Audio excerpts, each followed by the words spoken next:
उत्सव का होता है। जगह जगह मेले लगते हैं, धार्मिक पूजा पाठ होते हैं। कोरोना के संकट काल में लोगों में उमंग तो है, उत्साह भी है, लेकिन हम सबको मन को छू जाए वैसा अनुशासन भी है।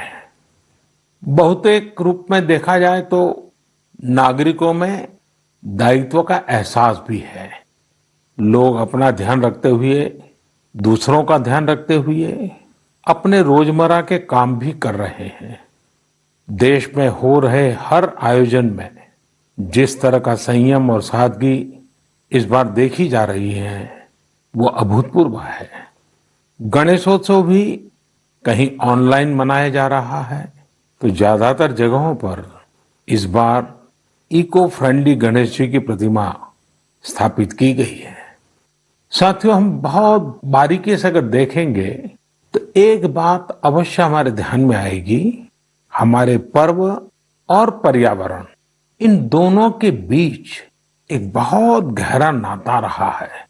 जहां एक और हमारे पर्वों में पर्यावरण और प्रकृति के साथ सहजीवन का संदेश छिपा होता है, तो दूसरी ओर कई सारे पर्व प्रकृति की रक्षा के लिए ही मनाए जाते हैं। जैसे बिहार के पश्चिमी चंपारण में सदियों से थारू आदिवासी समाज के लोग 60 घंटे के लॉकडाउन, या उनके ही शब्दों में कहें तो 60 घंटे के बरना का पालन करते हैं।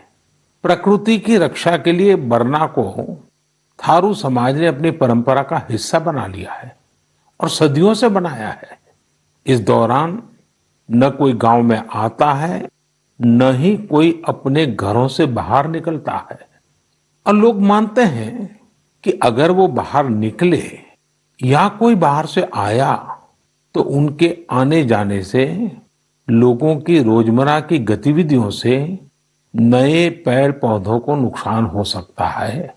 बरना की शुरुआत में भव्य तरीके से हमारे आदिवासी भाई बहन पूजा पाठ करते हैं और उसकी समाप्ति पर आदिवासी परंपरा के गीत, संगीत, नृत्य जम करके उसके कार्यक्रम भी होते हैं।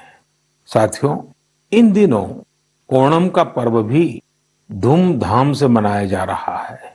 ये पर्व चिनगम महीने में आता है। इस दौरान लोग कुछ नया खरीदते हैं, अपने घरों को सजाते हैं, पुक्लम बनाते हैं, ओणम सादिया का आनंद लेते हैं। तरह तरह के खेल और प्रतियोगिताएं भी होती हैं। ओणम की धूम तो आज दूर सुदूर विदेशों तक पहुंची हुई है। अमेरिका हो, यूरोप हो या खाड़ी देश हो, ओणम का उल्लास आपको हर कहीं मिल जाएगा। ओणम एक इंटरनेशनल फेस्टिवल बनता जा रहा है। साथियों, ओणम हमारी कृषि से जुड़ा हुआ पर्व है। ये हमारी ग्रामीण अर्थव्यवस्था के लिए भी एक नई शुरुआत का समय होता है। किसानों की शक्ति से ही तो हमारा जीवन, हमारा समाज चलता है। हमारे पर्व किसानों के परिश्रम से ही रंग बिरंगे बनते हैं। हमारे अन्नदाता को, किसानों की जीवनदायिनी शक्ति को वेदों में भी बहुत गौरवपूर्ण रूप से नमन किया गया है। ऋग्वेद में मंत्र है, अन्नानाम पतये नमः, अन्नानाम पतये नमः, क्षेत्राणाम पतये नमः। अर्थात अन्नदाता को नमन है, किसान को नमन है। हमारे किसानों ने कोरोना के इस कठिन परिस्थितियों में भी अपनी ताकत को साबित किया है। हमारे देश में इस बार खरीफ की फसल की बुआई पिछले साल के मुकाबले 7% ज्यादा हुई है। धान की रुपाई इस बार लगभग 10%, दालें लगभग 5%, मोटे अनाज, कोर्स सीरियल्स लगभग 3%, ऑयल सीड्स लगभग 13%, कपास लगभग 3% ज्यादा बोई गई है। मैं इसके लिए देश के किसानों को बधाई देता हूं, उनके परिश्रम को नमन करता हूं।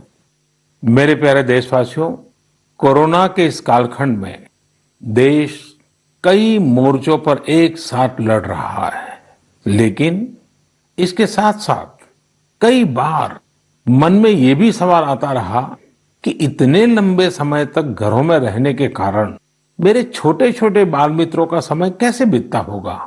और इसी से मैंने गांधीनगर की चिल्ड्रन यूनिवर्सिटी, जो दुनिया में एक अलग तरह का प्रयोग है, भारत सरकार के महिला और बाल विकास मंत्रालय, शिक्षा मंत्रालय, सूक्ष्म लघु और मध्यम उद्योग मंत्रालय, इन सभी के साथ मिलकर हम बच्चों के लिए क्या कर सकते हैं, इस पर मंथन किया, चिंतन किया।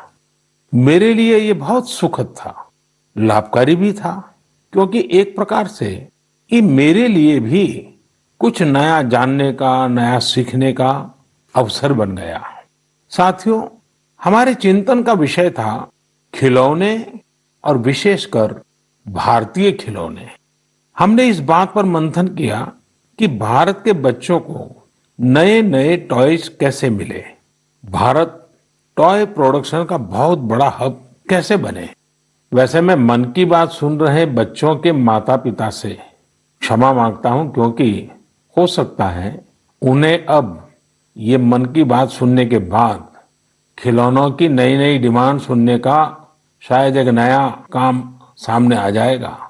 साथियों, खिलौने जहां एक्टिविटी को बढ़ाने वाले होते हैं, तो खिलौने हमारी आकांक्षाओं को भी उड़ान देते हैं।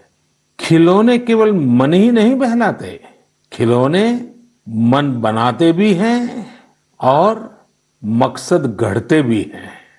मैंने कहीं पढ़ा कि खिलौनों के संबंध में गुरुदेव रविंद्रनाथ टैगोर ने कहा था कि बेस्ट टॉय वो होता है जो इनकम्प्लीट हो, ऐसा खिलौना जो अधूरा हो और बच्चे मिलकर खेल खेल में उसे पूरा करें।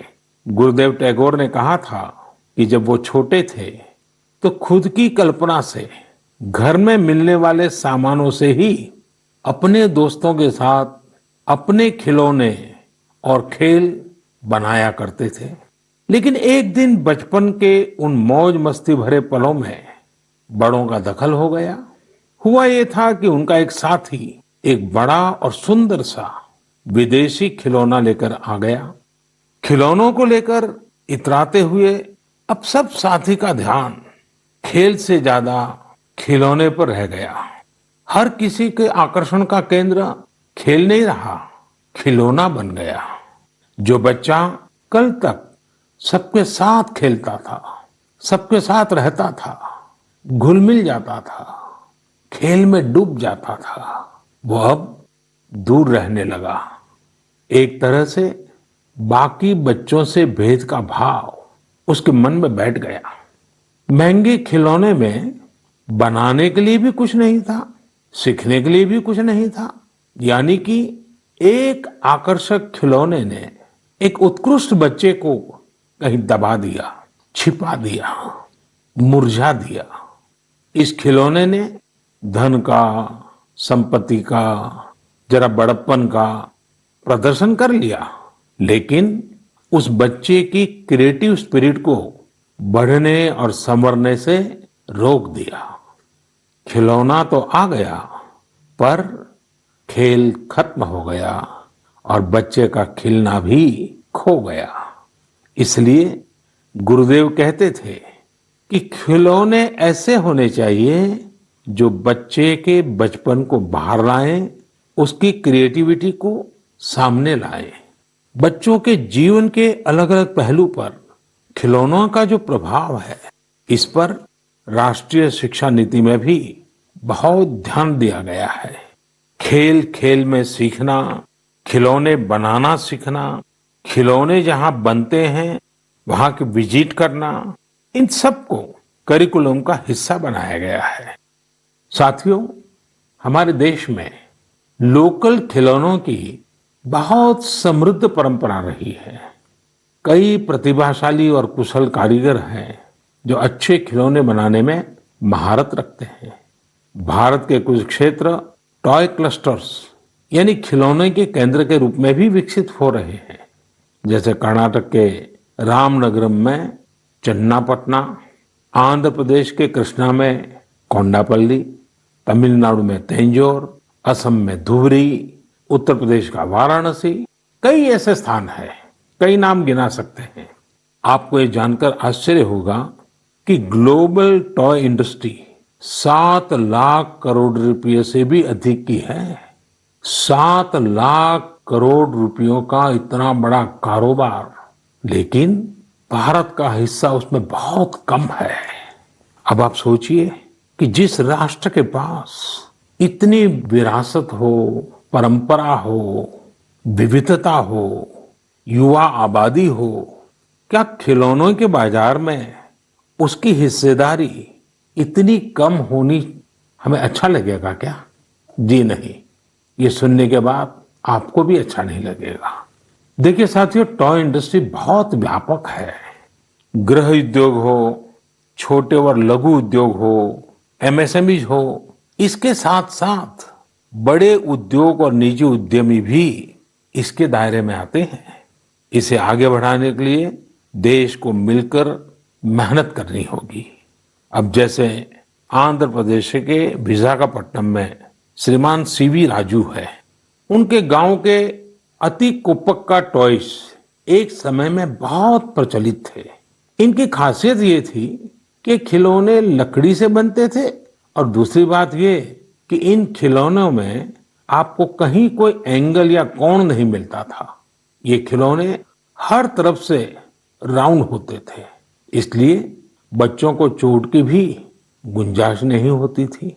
सीवी राजू ने एतिको पक्का टॉयज के लिए अब अपने गांव के कारीगरों के साथ मिलकर एक तरह से नया मूवमेंट शुरू कर दिया है।